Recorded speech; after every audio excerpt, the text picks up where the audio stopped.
ಇನ್ನು ಶ್ರಾವಣ ಮಾಸದ ಪ್ರಯುಕ್ತ ಶಿರಸಿಯ ಸ್ವಾದಿ ಜೈನ ಮಠದಲ್ಲಿ ಮಠದ ಪಟ್ಟದ ಮಾತೆಯಾದ ಕೂಷ್ಮಾಂಡಿನಿ ದೇವಿಗೆ 108 ಬಗೆಯ ವಿಶೇಷ ನೈವೇದ್ಯ ಸಲ್ಲಿಸಿ ಪೂಜಿಸುವ ಕಾರ್ಯ ವಿಜೃಂಭಣೆಯಿಂದ ಜರುಗಿತು.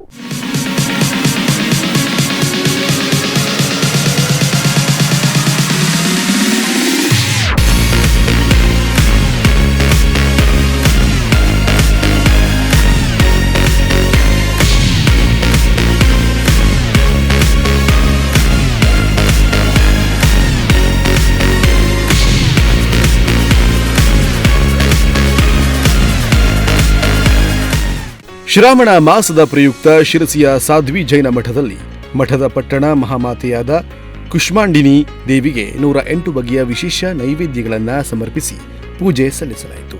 ದೇವಿಗೆ ಅರ್ಪಿಸುವ ವಿವಿಧ ಬಗೆಯ ಸಿಹಿ ತಿಂಡಿಗಳನ್ನು ಸಿದ್ಧಪಡಿಸಲಾಗಿತ್ತು.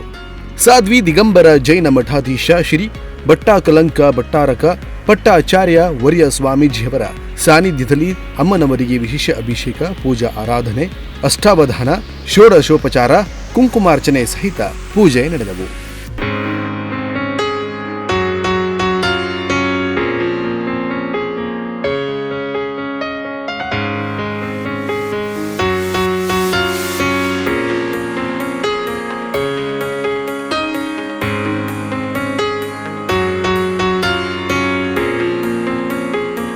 ಅಲ್ಲದೆ ಅಮ್ಮನವರಿಗೆ ಹೋಳಿಗೆ, ಲಾಡು, ಕರ್ಜಿಕಾಯಿ, ಚಕ್ಕುಲಿ, ಬರ್ಫಿ, ಜಾಮೂನು, ಪಾಯಸ ಇನ್ನು ಮುಂತಾದ ವಿಶೇಷ 108 ನೈವೇದ್ಯ ಸಮರ್ಪಣಾ ಪೂಜೆಗಳು ಸಂದವು. ಈ ವೇಳೆ ಸೇವಾ ಕಾರ್ಯಕರ್ತರಾದ ಟಿಬಿ ಕಸ್ತೂರಿ, ಸಾವಿತ್ರಿ ಗೋಕಾಕ್ ಹಾಗೂ ಸೋಂದಾ ಧರ್ಮದೇವಿ ಮಹಿಳಾ ಸಮಾಜದ ಪ್ರಮುಖರು ಉಪಸ್ಥಿತರಿದ್ದರು.